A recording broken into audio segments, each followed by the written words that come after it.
Okay दोस्तों, अभी ठंड बढ़ रही है, थोड़ा मज़ा आ रहा है एक्चुअली। सो आज का ये वीडियो है, मैं सीधा कहानी से शुरू करूँगा। तो एक एक आदमी था और वो एक साइकेट्रिस्ट, मनोचिकित्सक, शायद यस, मनोचिकित्सक के पास में जाता था। तो उसकी हमेशा शिकायतें रहती थी और हर एक चीज़ में वो शिकायत करता था। सभी शिकायतें वो मनोचिकित्सक को बोलता था।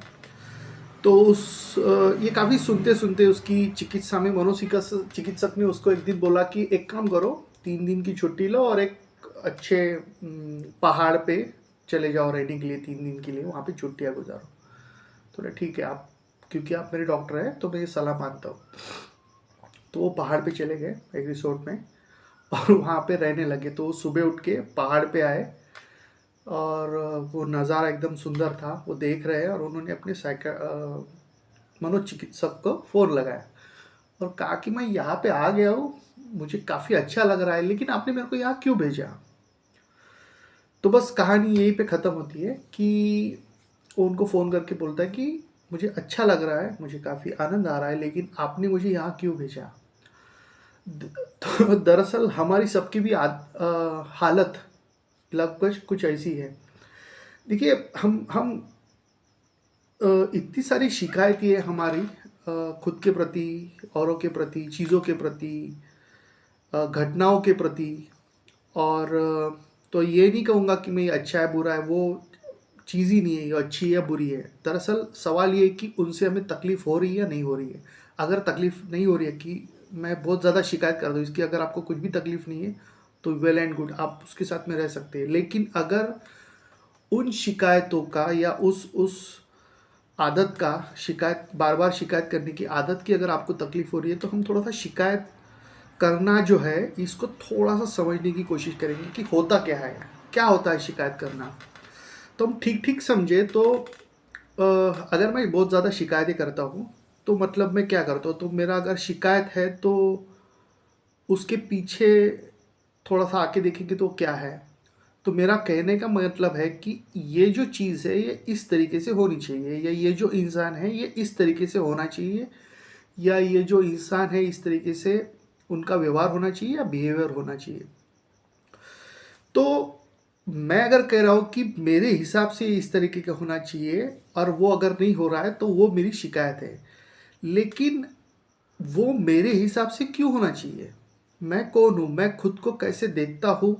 या मेरी अपनी प्रति क्या समझ है कि मैं ये कह सकता हूँ कि ये चीज़ें उस तरीके से होनी चाहिए? तो हमें थोड़ा सा इसको देखना शुरू करना पड़ेगा शिकायतों को, कि एग्जैक्टली हो क्या रहा है। फॉर एग्जाम्पल, ज़्यादा ज्ञान में और समझाने में ना जाते हुए मैं एक आपको एग्जाम्पल बता जो मेरे साथ में हुआ है और उसका आउटकम क्या हुआ। तो मैंने एक नंबर लिया था अलग से फ़ोन में, और नया नंबर था, मैं कंपनी का नाम नहीं बोलूँगा, लेकिन मुझे बहुत ज़्यादा स्पैम कॉल्स आना शुरू हो गए थे, बहुत ज़्यादा। तो डोनेशन मांगते थे, बैंक लोन के लिए या सभी चीज़ों के लिए बहुत ज़्यादा फ़ोन्स आते थे और मैं इरिटेट होना शुरू हो गया था, क्योंकि अननोन नंबर आता था। मुझे उठाना तो है क्योंकि हो सकता है मेरे क्लाइंट का फ़ोन हो या नए क्लाइंट का फ़ोन हो, लेकिन वो लोग शुरू हो जाते थे। So I was really pissed off. तो मैंने उनको, सर्विस प्रोवाइडर को कॉल करना शुरू किया, कंप्लेंट करना कि सर आप ये ऐसा हो रहा है। तो उन्होंने एक सुझाव दिया कि आप हमारा एक वेबसाइट पे जाके उसका कंप्लेंट करो, आप उसको सब टाइप करो कि कौन सा नंबर है, कौन से डेट पे, कौन से टाइम पे है, तो हम लोग उसके ऊपर एक्शन लेंगे। लेकिन वो एक्शन लेते नहीं थे। तो ये लगभग 20 दिन तक मैं उनसे लड़ता रहा। अब 10 दिन के बाद में क्या हुआ, उन्होंने मेरे को सुझाव दे दिया था कि सर आप एक काम करो, आप इसको फुल डीएनडी में डाल दो तो आपको कॉल नहीं आएंगे, और अगर कॉल आते भी है तो हम लोग उसको स्ट्रिक्ट एक्शन ले सकते हैं, अनलेस एंड अनटिल आप उसको डीएनडी में डालते हो। लेकिन देखिए, अभी यहाँ से शुरू हुआ जो मैं कह रहा था कि मैं कैसा सही हूँ, मतलब खुद को सही साबित करने के लिए जो चीज़ें होती है। अभी मुझे अगर खुद को सही साबित करना है तो मेरी शिकायत को मुझे चालू चालू रखना पड़ेगा। तो चालू रखने के लिए मैं वो चीज़ नहीं करूँगा जो उन्होंने कहा था कि करो। तो मैंने उनसे कहा कि नहीं, मैं डीएनडी में पूरा नहीं डालूंगा, मैं हाफ या पार्शियल डीएनडी में डालूंगा उसको। तो बोले सर ये अगर हम लोग ऐसा करें, आप ऐसा करोगे तो हम लोग आपको सर्व नहीं कर पाएंगे अच्छे से। बोला नहीं, ऐसा क्यों? मुझे अगर कुछ इंपॉर्टेंट कॉल आने होंगे तो फिर वो नहीं आएंगे, तो मैं पार्शियल डीएनडी में उसको डालूंगा।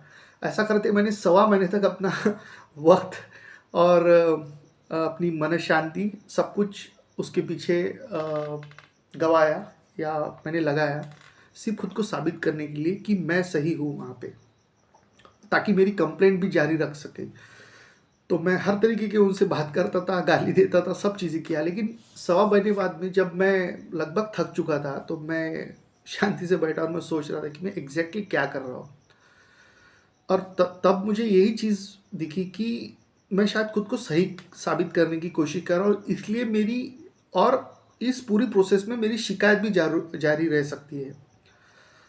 और फिर मैंने सीधा सीधा एक ही काम किया, मैंने उसको खुद को डीएनडी में, पूरा फुल डीएनडी में उसको एक्टिवेट कर दिया।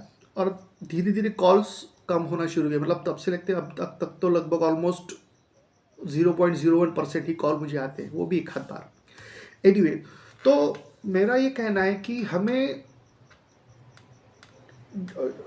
ये जो शिकायत है आपकी, जो भी शिकायतें होंगी, मैं ये नहीं कहता कि हर बार शिकायत फेक होगी या वो जेन्युइन नहीं होगी।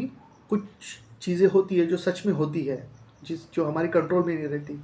लेकिन ज़्यादातर लोगों के साथ में हम ये देख सकते हैं कि वो सिर्फ आदतवश शिकायतें जारी रखते हैं। तो मैं ये नहीं कहूँगा कि इसको शिकायतें बंद करो बोलना या ये सब, इससे कुछ नहीं होगा, इसमें सच में फ़र्क नहीं पड़ता। मैंने ये सब चीज़ें ट्राई किया है, लेकिन इससे फ़र्क तब पड़ सकता है जब आप उसे देखना शुरू करो।